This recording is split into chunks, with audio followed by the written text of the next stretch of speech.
I like to keep these very informal, so basically I'll do just a let you know what's going on, what I'm working on, what's coming up. And then I really like to open it up for question and answer, because that's a lot more fun for me than just getting up here and hearing the same talk every time. Yeah, Gauntlgrym. For those of you who aren't familiar with the series, just go to sleep for 10 minutes. It's amazing to me because it's now the first book with these characters came out, The Crystal Shard came out in 1988. And there's pretty much been one or more than one a year since then. Just keeps going on and on and on. And I remember when I finished the third book, the Halfling's Gem, I wrote it in 1989, so it came out in 1990. They asked me, they said, well, we think people are sick of these characters, so let's go in a different direction. And it just has never stopped. It's just, as soon as I started putting together an outline for a different book that I was trying to get them to publish, they said, no, no, no, we've been getting a bunch of letters about this Dark Elf character, and people want to know where he came from. So we want you to do a trilogy now and tell us where he came from, catch us up on his background. And it's very strange to me because that character, this Dritz character, he was supposed to be a sidekick at the beginning of it. He wasn't even in the original outline of the book. But something happened. And now let me back up a little bit. I had written a book in 1983 called Echoes of the Fourth Magic. And I sent it out to all the publishers. Excuse me. And I got some horrible rejection letters. I remember one said, "Dear Leonard." My name's Bob.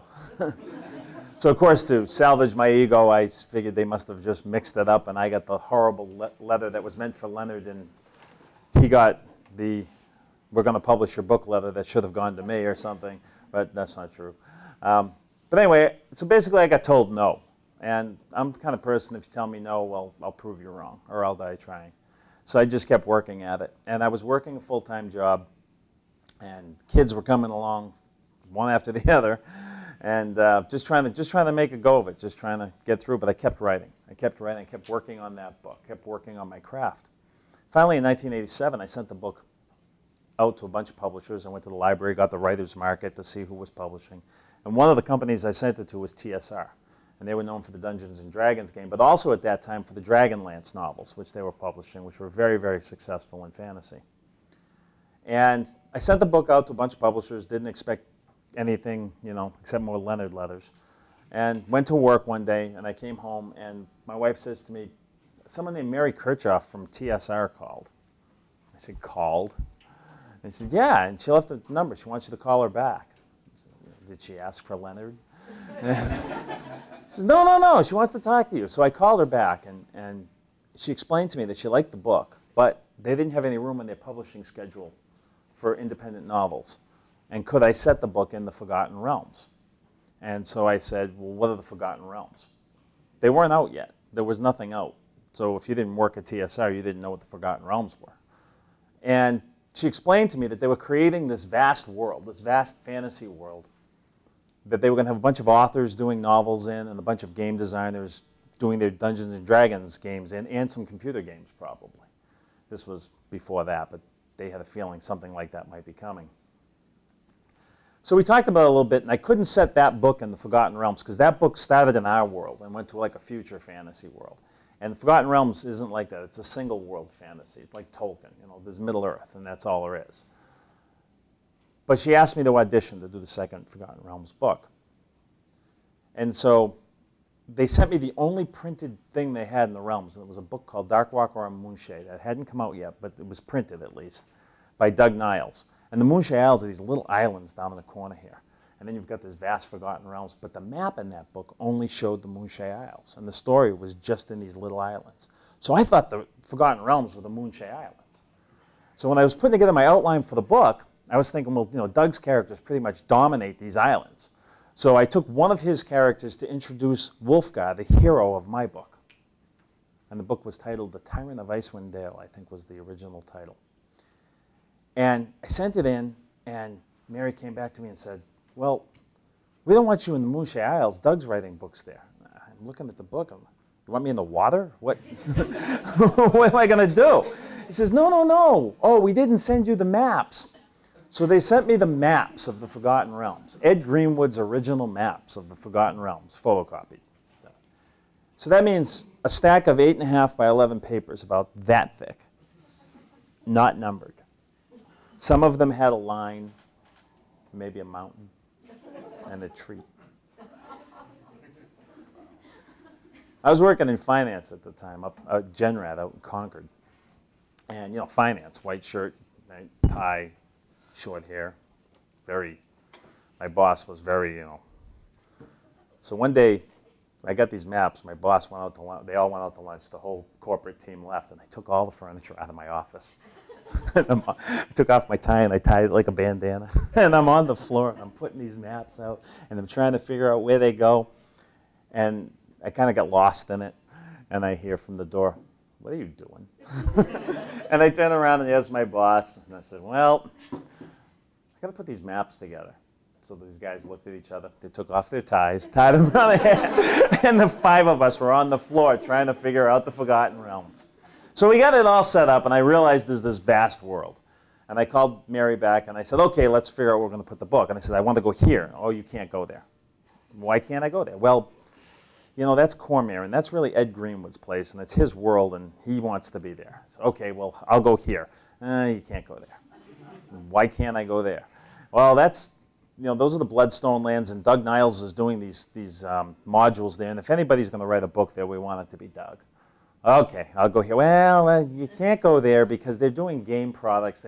So finally, I looked at the map, and up in the corner of the map, there are these mountains, the spine of the world, and there was like a typo where somebody had double drawn the line, it looked like, up above them. And I said, "See that little flat ground above the spine of the world mountains?" She said, "Yeah." I said, "Is anyone there?" She goes, "I don't know if that's really there." I said, "It is now. That's Icewind Dale. Leave me alone."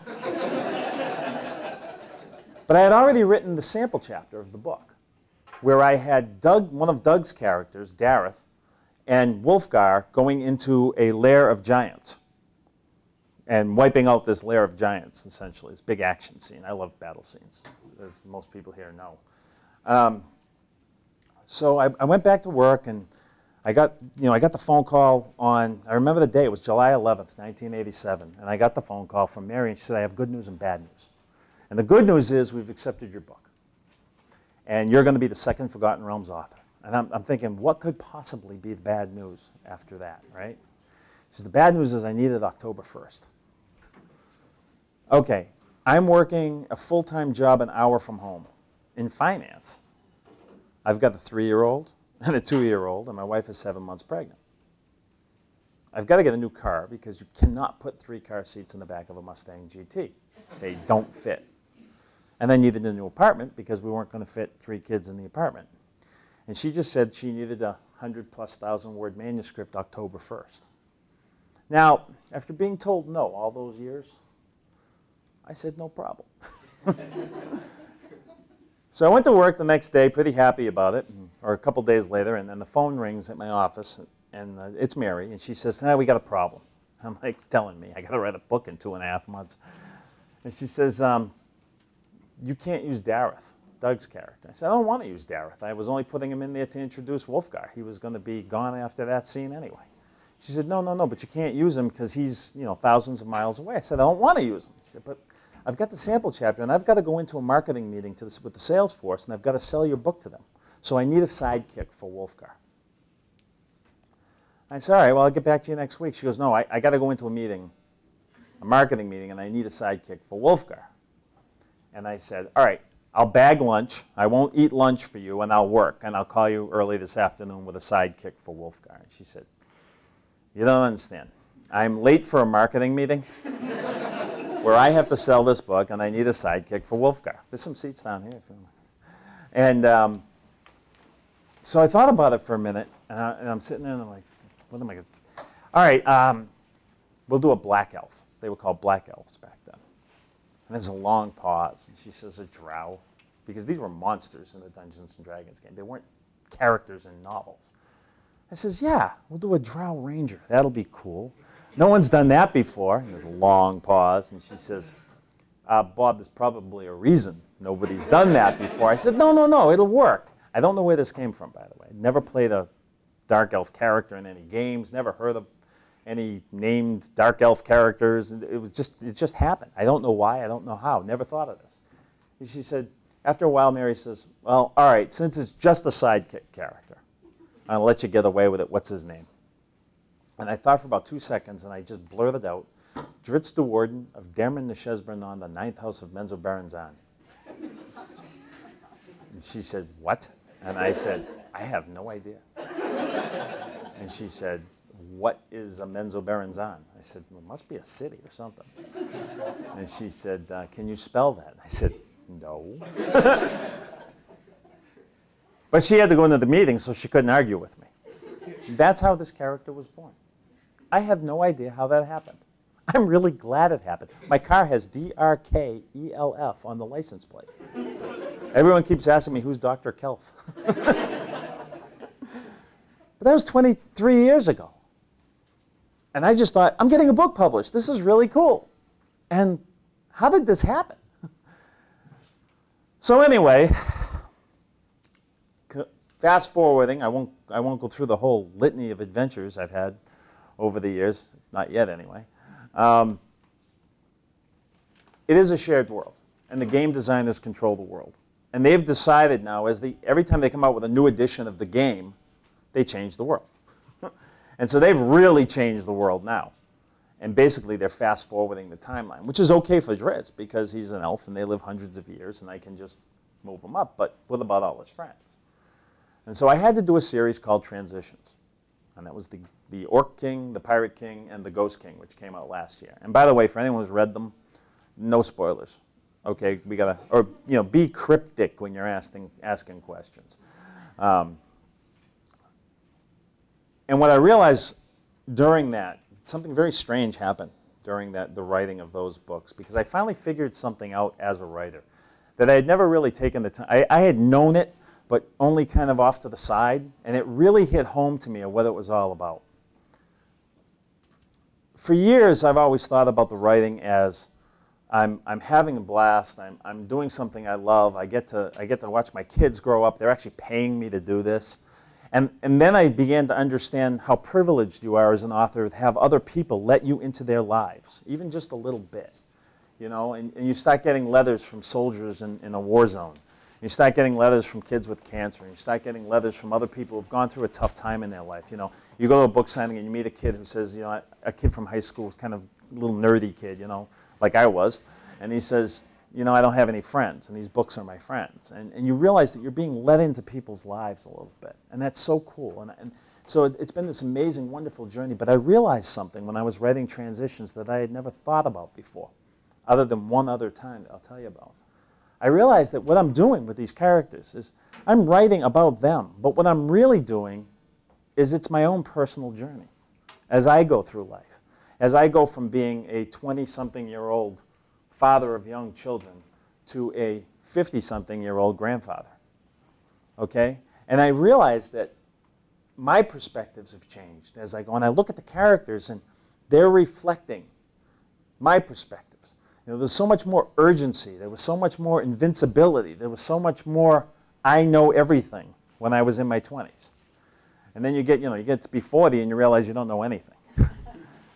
Then you get to be 50 and you realize, I want to find some more stuff out, and I don't have much time. It's kind of a weird journey. But so really this series has been great for me on a personal level, where it's really allowed me to understand the purpose of my writing beyond being an entertainer and what the writing has actually meant to me over the years. And the only other time that I felt this, and I really got it, I wrote a series called Demon Wars. Love those books. 7-book series. This first Demon Wars trilogy, second Demon Wars trilogy with a bridge book in the middle. That bridge book is called Mortalis. And that is my favorite book. It's the best book I've ever written. I don't think there's a close second. I don't think I'll ever write a better book than that. I wrote that book while my best friend, my brother, was dying of cancer. And that book had all my hopes, all my fears, all my anger, and all the good memories right in it through this fantasy book. It was the best catharsis you could ask for. And I remember when I finished the book, I sent it to my editor at Del Rey, Veronica Chapman. I called her up and I said, yeah, the book will be there. It's either really good or it's really self-indulgent. and I'm way too close to it to know which. And a week later, Veronica called me up, and she had been crying, which was a good sign, I thought. Or it could have been a really bad sign. But she said, don't change a word of this book. And there was no edit. It went right through. And that was the one time I understood the impact that writing had on me as the author. But now, as I've gone through this transitions series with these friends I've known for so many years, and so many changes have come to them, I've begun to understand that this whole thing has just been a personal journey for me. It's like when Carl Sagan did Cosmos, right? He called it a spiritual journey, his personal journey. It's the same thing. And that's very cool. It's freeing, you know? When I don't have to worry about writing for you guys, and I can just write for me, you know? It's kind of freeing. So anyway, that's where I am with the Dark Elf books. Gauntlgrym just came out. It's a new start, if you will. It's a good jumping on point for people. So if you got people who have wondered what you've been reading all these years, and Gauntlgrym's actually a good place to start. I'd still start with Homeland. It's still my favorite Dritz book, but it's part of the Neverwinter Trilogy, and the reason for that is next year Cryptic will be coming out with Neverwinter Nights 3, new video game. And I'm not writing the storyline for them or anything like that, but we did have meetings, and they asked me, am I going to be in this area? And I was anyway, and can you do certain things to put the world where we need it for our video game? So we're working back and forth. So what you'll see in the video game is some of the characters from the books will probably be there. The landscape will have altered because of the books. That'll set up the video game. And I'll leave it at that. You can check that out. But the second book, Neverwinter Wood, I think it's going to be called. We haven't really figured it out yet. Will be out next year at this time, and then the third book the year after. And then a few more after that. Off in different directions of the Forgotten Realms, I hope. Also, a couple of months ago, I had a book come out called The Bear. And The Bear finishes up the saga of the First King, which is my story of this kind of unique hero called the Highwayman. And I had a really amazing time writing those 4 books. I love that character. And it's sad to say goodbye, but that was really the end of his story. He spent the whole series just trying to figure something out about the world and about life, and he found his answers in the last book. Those are Demon Wars books as well. They're set in that same world of the 7-book Demon Wars series. I'll probably go back to that world, but I won't go back to those characters. In addition, next month, the 3rd book in a series that I wrote with my son, the Stone of Tomorrow books, which take place with these same Dark Elf characters, but back many years. They run alongside the Halfling's Gem, the 3rd book I wrote, and the Legacy, the 4th book. They run in that time frame. That last book in that series will be out in November. And then sometime next year, there'll be it's called Best of the Realms, R.A. Salvatore, a collection of all my Realms short stories, and a new short story in addition. But that one was great for me because, well, first of all, everything was already written except for a short story. But I got to go in and do like a full page before each one and talk about what I was thinking of when I was writing that story and why this story at this time. Because I hate writing short stories. I really do. I prefer the novel form 100 times to short stories. But I got to explain where I was at with the series in my mind and what I wanted to accomplish in each of the short stories. And what I do typically when I write short stories is I'll try to find something that's bugging me that I can explore with a laser beam in a short story that might just be something that would be lost in a novel.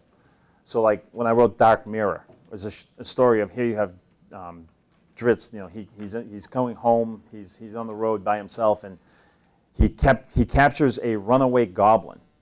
And then he finds out that this town has goblin slaves. Now, the reason I wrote this story is one of the things that's come up from the very beginning with the Dark Elf has been I get lots of letters about the issues of racism that are tackled in the Dark Elf books. Because the Drow they're evil. They live under the ground. They are considered evil. And you have this guy who walks away from that society who's as good of heart as you can be. He always tries to do the right thing, even when it's tough. But he's not being accepted right away by people because he's a dark-skinned elf. And they don't like them. They're afraid of them, with good reason. But it always bothered me in a way because in fantasy, almost inherently, you have racism built into the genre, right? What do? You make orcs. They're embodiment of evil. You take out your sword and you disembody evil, right? That's what fantasy is.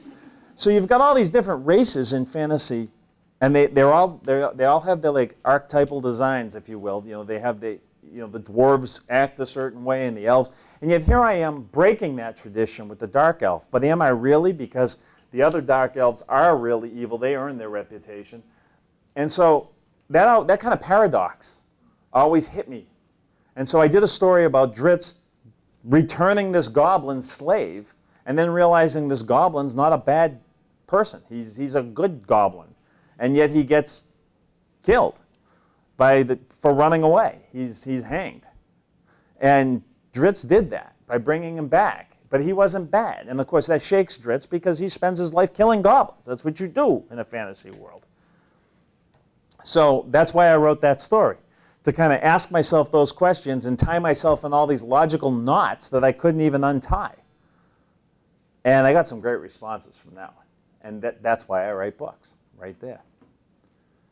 Okay, so that'll be out sometime next year. I don't know the actual release date on the Best of the Realms, probably early in the year. And then the other thing I've been working on for a few years now, 4 years ago in August, I got a phone call. And I pick up the phone and I hear, "Can I talk to Bob Salvatore?" I said, "Speaking." And he says, "Oh, man, I can't believe I'm talking to you. You're my favorite author. This is Kurt Schilling." I said, "Yeah, screw you." And my wife was laughing at me because his publicist had called earlier, and it really was Kurt Schilling. And he told me that he's getting ready to retire. This was in 2006, and he didn't know how many years he had left, and pitching. But he didn't want to go sell used cars or insurance or something like that. He wanted to do something he loved when he finished baseball. And what he loves more than anything in the world is video games. EverQuest player, World of Warcraft player, knows every video game out there, played them all.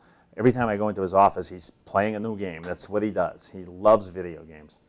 So he was starting this company, and it was called Green Monster Games. Now it's 38 Studios, but it started out as Green Monster Games, and he wanted me to come in and design the world for his MMO, his World of Warcraft type game. And I had been wondering, what's the author's role in the video game? Because I see it coming. I mean, video games make more money now than books and movies combined.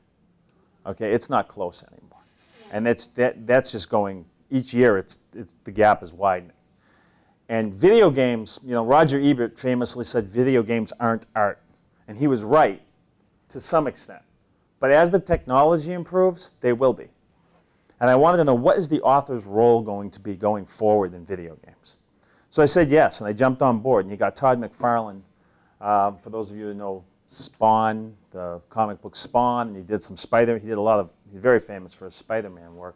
Todd's the art director for the company.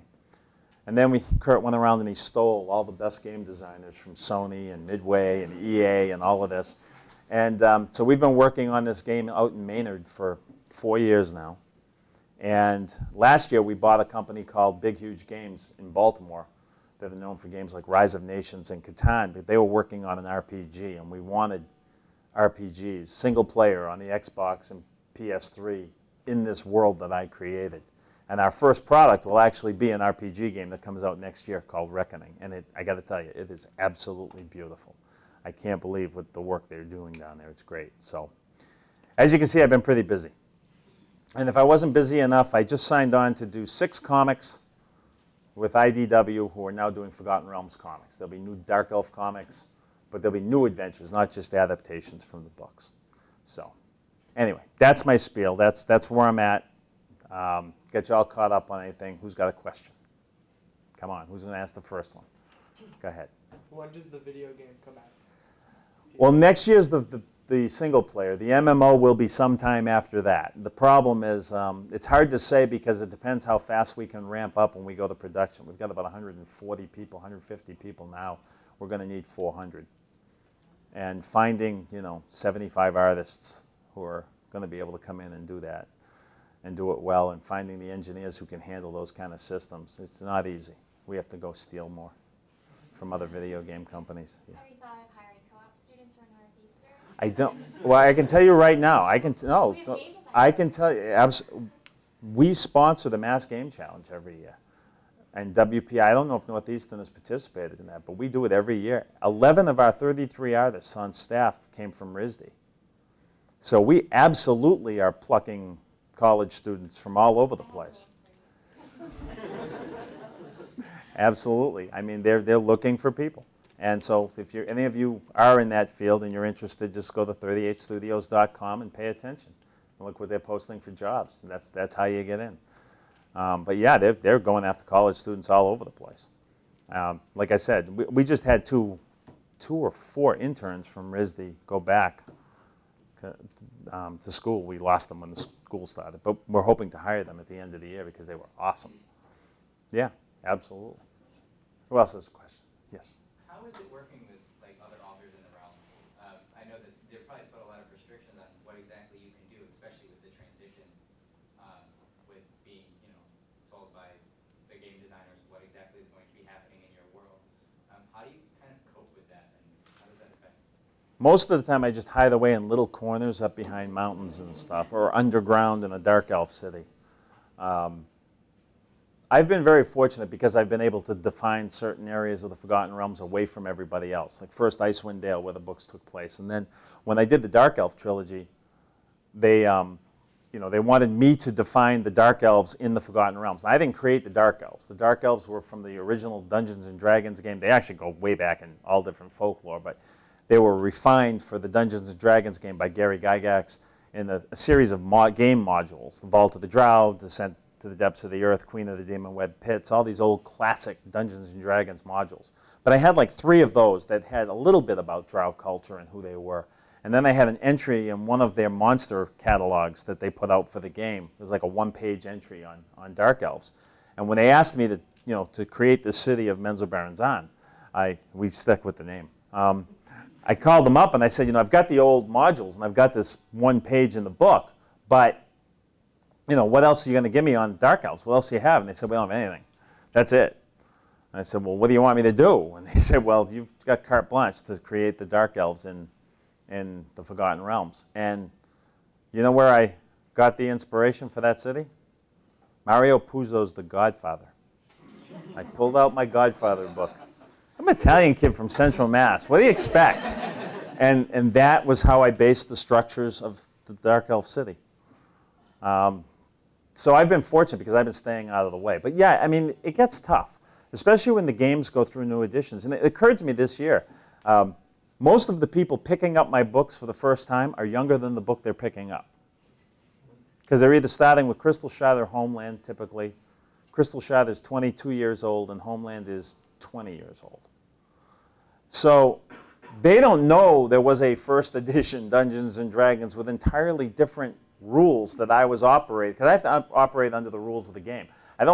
It's not like you have to roll dice or anything when you're writing the books, but you have to know the parameters of the magic system. I mean, the bottom line is that whenever you're writing anything, particularly in fantasy science fiction, one of your biggest tasks as an author is to allow the reader or player in games, it's the same thing, to suspend disbelief. And you do that by having a consistency and a logic to the world. Even though there's magic and dragons, there are limitations that the reader can expect or will learn quickly on the magic and the dragons, right?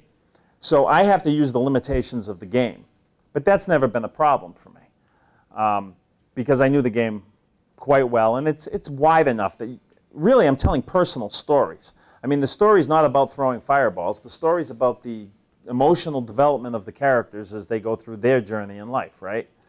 So that wasn't a big problem for me to go that route. The restrictions haven't been all that huge.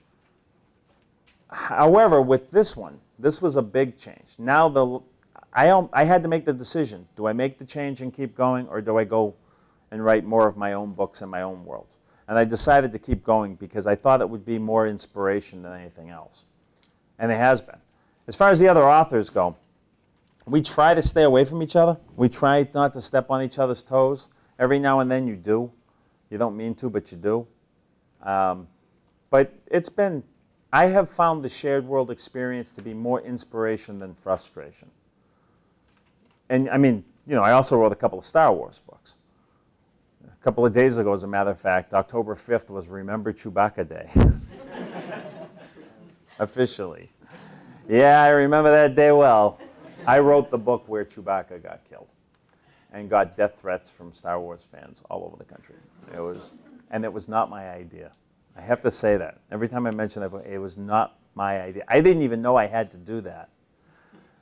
I signed the contract. I put the check in the bank. I wrote the outline for the story, and I sent it in. Then I was on a conference call with Del Rey Books and Lucasfilm. And, oh, this is great, this outline. This is exactly what we're looking for to start off the new Jedi Order. But didn't anybody tell you? You have to kill Chewbacca. And I'm like, oh, wait a minute. It was great. One time I went out to San Diego Comic-Con, and I was working with a company called CrossGen, and they took me out to dinner. So we were going out to dinner, and they had some other of their writers with them. And they introduced me to the guy who killed Superman. So the two of us were like walking through San Diego during Comic-Con looking for snipers on the roof, you know? It's bizarre.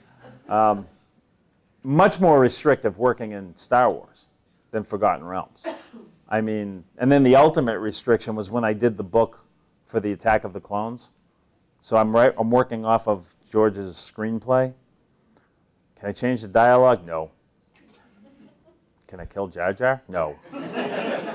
But I have a stack of letters that says they'll forgive me for killing Chewie if I kill Jar Jar. No. It was fun, though. I loved working with him and with the Lucasfilm people. They were great to work with. I remember the only time they got mad at me, though, was when it was actually when I wrote Vector Prime, and I turned in the book. And in Vector Prime, I had put new cannons on the Millennium Falcon, new ion cannons on the Millennium Falcon. And the phone rings of Sue Rostoni. And Sue is like the sweetest person in the world, just this wonderful book editor, and she's a wonderful editor. And, you know, I mean, Sue's like a human bunny, okay? She's like the nicest, most easygoing person in the world. And I picked up the phone. Is Bob there? Yeah, who's this? It's Sue. Really? Don't touch the Falcon. What are you talking about? Don't touch the Falcon. I said, I just put new cannon. We don't touch the Falcon. I'm like, you just let me kill Chewie. You don't want me to touch the Falcon? Don't touch the Falcon. They were very adamant about it. Do not touch the Falcon. At your peril. Mess with Luke, mess with the Falcon, and the black helicopters from Lucasfilm will show up and take you out. Anyway, who else has a question? Yeah. What was it like working with 6 other authors in your own world when you did War of the Spider Queen? Yeah, War of the Spider Queen was not my idea, by the way, and I resisted it. I fought it. I did not want to do it.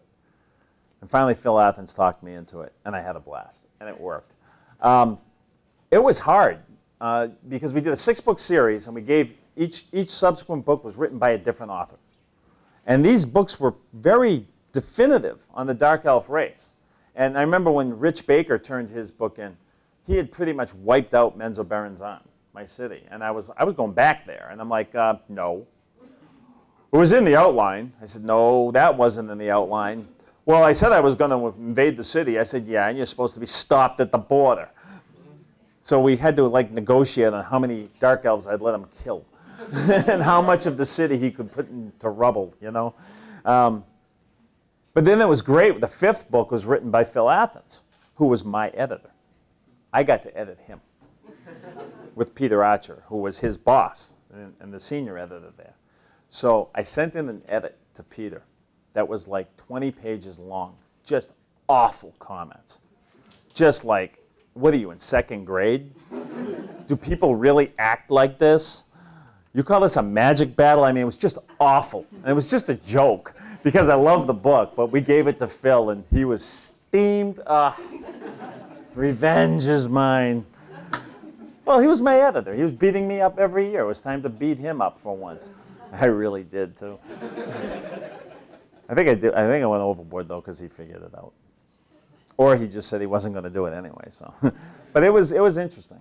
It was interesting, and knowing, I think it helped that I had written so many books before that, so I understood what they were going through, and I think that helped me as an editor in explaining to them why I thought they should do things maybe a little differently when I thought that, and also it helped me to listen to them when they gave me the reasons why they were doing it the way they were doing it, because what you usually find is that no, they're right. The author's right. They're just missing one little ingredient to show me as the reader why they're right. And so a really good editor doesn't tell an author how to rewrite a book. A really good editor tries to figure out what the authors are getting at and then pulls it out of them. And that, of course, I was a novice and not a really good editor, but it was a great learning experience from the other side of the table, where I had the power for a change. That's not true. Authors have more power than they know. They just have to use it. Who else has a question? Anyone? Yes. Do you prefer 3.5 or 4 for D&D? 1. I'm serious. If I'm DMing, we're playing first edition, because that's the game I grew up with, and that's a game that really you have to improvise. You have to think on your feet. You have to make up the rules as you go along for a lot of things, because they don't define everything. And as the game, then second edition was very, very well done. Third edition was a different game, because now you had, stacks of books you had to consult all the time for every move you were making in the game, and I thought it kind of killed the role-playing part of the game, which is why I play. Now I'm playing 4th edition. My son's running a game, and they'll only play 4th edition, my 2 sons. And I noticed that the younger players, 20s or teens, whatever, love 4th edition. And then we have a guy in our group who's in his 30s, and he could go either way. And then you have the older guys like me, and we want to play first. But what I realized about 4th edition is 4th edition only works if you have creative players. 1st edition can work with a creative dungeon master, because you're the storyteller.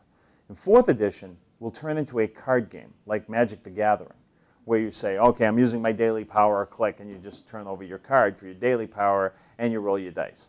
If you play the game like that, it fails. But when you have creative players, I'm learning, who can, instead of saying what daily power they're using, can actually describe what they're doing in the combat or whatever, then the game really sings. But I honestly I'm still a 1st edition player. When I'm DMing, it's 1st edition. Yeah. Which one do you prefer? I prefer 3.5. You're a rules lawyer, aren't you? 4 edition. Oh, I hate it. You're a rules lawyer. Yeah. Yeah, you're the one that the pizza gets thrown at. Every group has to have a rules lawyer.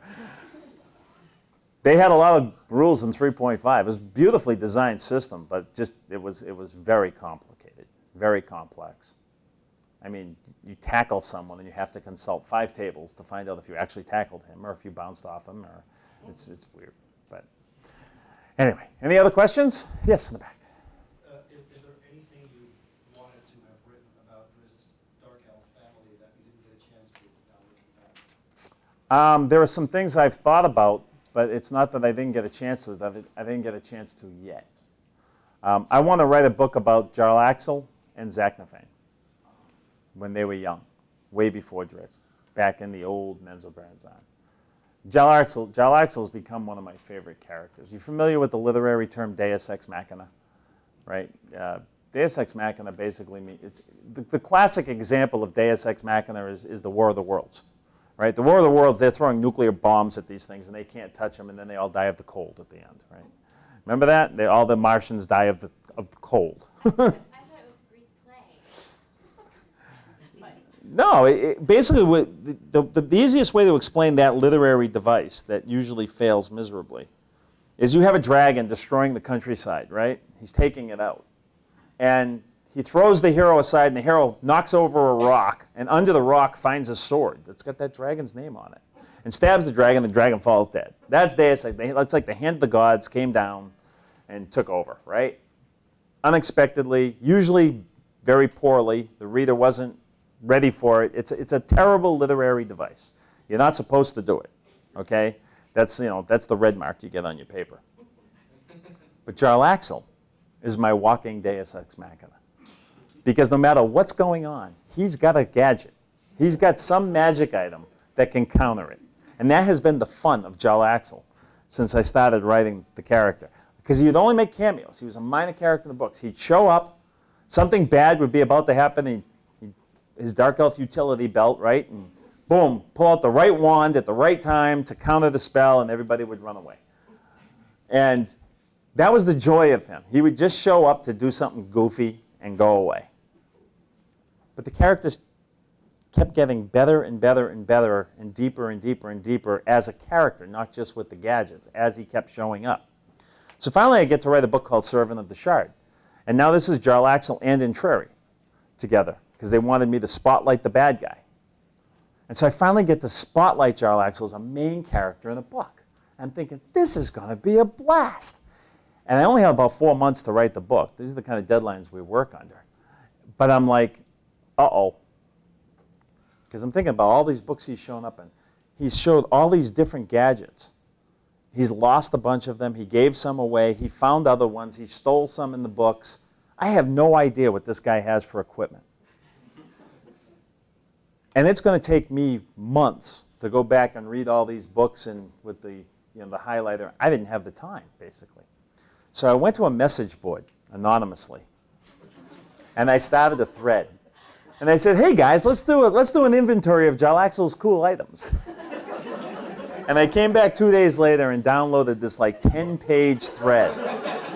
And they had, it was all like, they had footnotes, where in the book, what the item was, what they knew it could do, what they thought it would do, which book it was in, whether he lost it or not, how many charges it had left. It's awesome. Yeah, I did not split the royalties. So yeah, I mean, I actually want to go back to the Dark Elf City, getting back to your question, but I want to go back in time. I can't do that right now because Wizards of the Coast, with this big leap and this big change in the world, they want all the books to support the change in the world. Makes sense.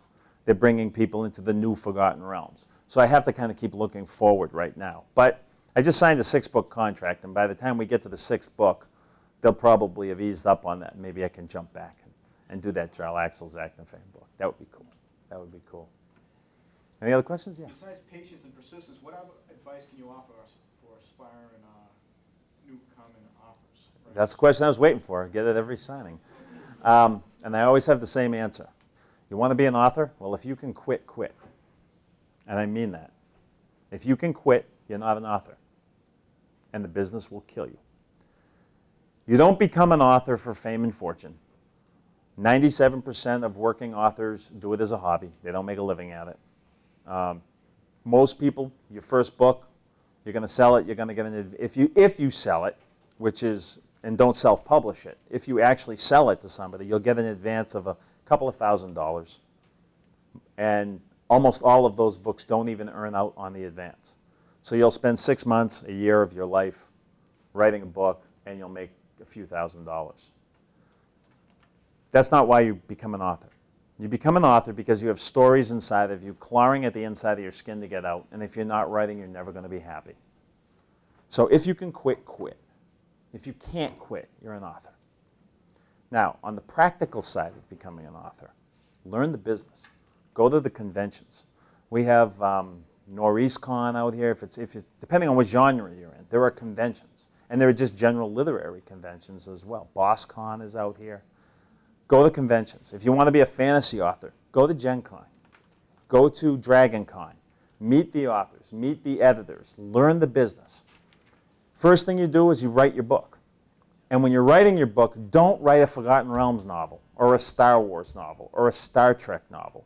Not only will you not get it looked at, I mean, not only not get it published, you won't get it looked at. Because these companies, like if you go up, I saw this young woman at a convention running up to Sue Rostoni, manuscript about this thick. This is my Star Wars book. Will you look at it? And Sue had to look at her and say, no, I can't. And you can't send it anywhere because it wasn't solicited. So don't write a Forgotten Realms novel, because if you write a Forgotten Realms novel, the only place you can sell it is Wizards of the Coast. You can write a Forgotten Realms novel if you can take all the references that are Forgotten Realms out of it so that you can then make it a generic, your own world, if you will. You can do it that way. The other advice I would have for breaking into the business is find a license, not Forgotten Realms, but one of the kind of, you have the A-list licenses, which are in fantasy would be Star Wars and Forgotten Realms and probably World of Warcraft now. These are your A-list licenses. Then you have the B-list licenses. I think Star Trek has kind of gone there now. And then you have like Buffy the Vampire Slayer was hot for a while there. These are like the B, and then you have the C-list licenses, which are based on, you know, minor shows, but people are doing books on them. If you find a show on the C-list that's something you really like and can get into, then maybe come up with an idea for that and find out who's publishing it and approach the publisher and say, I have an idea for this. Because they're not getting, when they look for Star Wars, they go to established writers. I think it's happened maybe once or twice that someone has come out of fandom to become a writer for Star Wars. They typically, we're doing Phantom Menace. Terry Brooks, will you write the book? We're doing Attack of the Clones. Salvatore, will you write the book? That's the way they want to do it. So that's another way you can try to get in. But the main thing is sit down and write your book. If you have a book to write, sit down and write it. Finish it. Get it the way you want it. And then the most practical advice I can give anyone, and this goes for writing college papers or books or short stories or newspaper articles, read it out loud.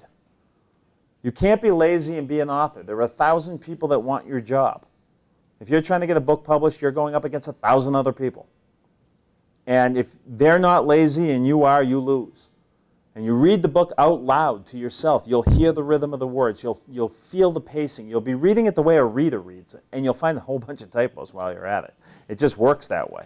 When you're reading out loud, all of a sudden HTE doesn't make sense. But when you're reading to yourself, you're going so fast, you go right over those typos. And then when you're done the book and you've got it the way you think it's ready to go to the library and learn the business. You should be going to the conventions, but go to the library and learn the business. Learn what self-publishing is, because that's actually a venue now for people. You don't have to spend $10,000 to self-publish a book anymore, because print on demand is not that bad. And with ebooks, you don't even have to print it. You can go that route. But if you want to go the conventional route and actually become a published author, find out what publishers are publishing the type of book you wrote. There's a book called The Writer's Market. There's another one called The Literary Marketplace. They come out a couple of times a year. They tell you all the editors, what houses they work for, how many books they publish each year, what they're looking for. And they tell you how to submit your book. And if they tell you we want the first chapter and a synopsis, don't send them the manuscript. If they tell you we want the manuscript double-spaced with 1-inch margins in this font, don't write it in crayon. I'm not kidding. If you're you're an editor, put yourself in their place. You're a junior editor in New York. You're making, not much money, and you've got a closet bigger than this, stacked with books that you have to read in the next week. What's the first thing you're going to do? You're going to look for reasons to throw them out. Oh, look, there's a typo in the cover letter. Boom. Crayon. Boom. Just sample chapters, no manuscript. Boom. They'll never read it. You have to be perfect in submitting the book. Did you have an agent when you first started? No, heck no. I got an agent after. Actually, I didn't have an agent when I started, but after a bunch of rejection letters. But it was a different world back then. I did get an agent who advised me not to take the offer from TSR and do the Crystal Shard. Wanted nothing to do with it because it was work for hire. So I wasn't going to own the book. And they were going to give me a couple $1,000s. He said, you'll never make another penny on this book. 15 languages, 22 years, and 1 million copies later, he's wrong. But I don't have an agent now. I had one, but I know more about the business than they do, so I don't need one anymore. If you're looking for an agent, it's as hard to get an agent as it is to get a publisher sometimes. I do have one. Okay. The only thing to be careful of for people who are looking for an agent is don't pay them money. They want to, If they want money for copying fees or mailing, that's one thing. If they want $50 so they can copy and mail the manuscripts, that's one thing. But if they want $700 reading fee, once you start submitting to publishers, you'll start getting letters possibly from these big houses. Come with our agency. We scored a $60 million deal for Anne Rice over here, or we did this, or we did that. And it's only going to cost you $800, and you'll get a professional critique of your book. That's a waste of your money. But the writer's market will tell you who the agents are as well, not just who the publishers are. You have to, first things first, write the book. Be true to your writing, write the book, get it done, be happy with it, be ready to go, then go learn the business. And go to the conventions, because you'll learn so much there. Go to the panels. When is the next convention? They're all the time. World Fantasy's coming up the end of this month. I don't know where it is this year. There's Origins in Ohio, Gen Con in Indianapolis, Dragon Con in Atlanta, and Dragon Con's Labor Day weekend, Gen Con's in August, San Diego Comic Con's in July, but that's a little too big. I wouldn't bother with that one anymore for beginning writers. But they're all over the place. Go online, look for Fantasy Convention. Do Fantasy Convention Boston, Google's your friend. You'll find them. They have one up in, I know there's one up in Portsmouth. I know there's one there are a couple in Maine. They're all over the place. Okay, good time for maybe one or two more questions. Anybody have a question? Or we're going to just sign books? Okay, well, thanks for coming out. Let's sign some books. Sure thing.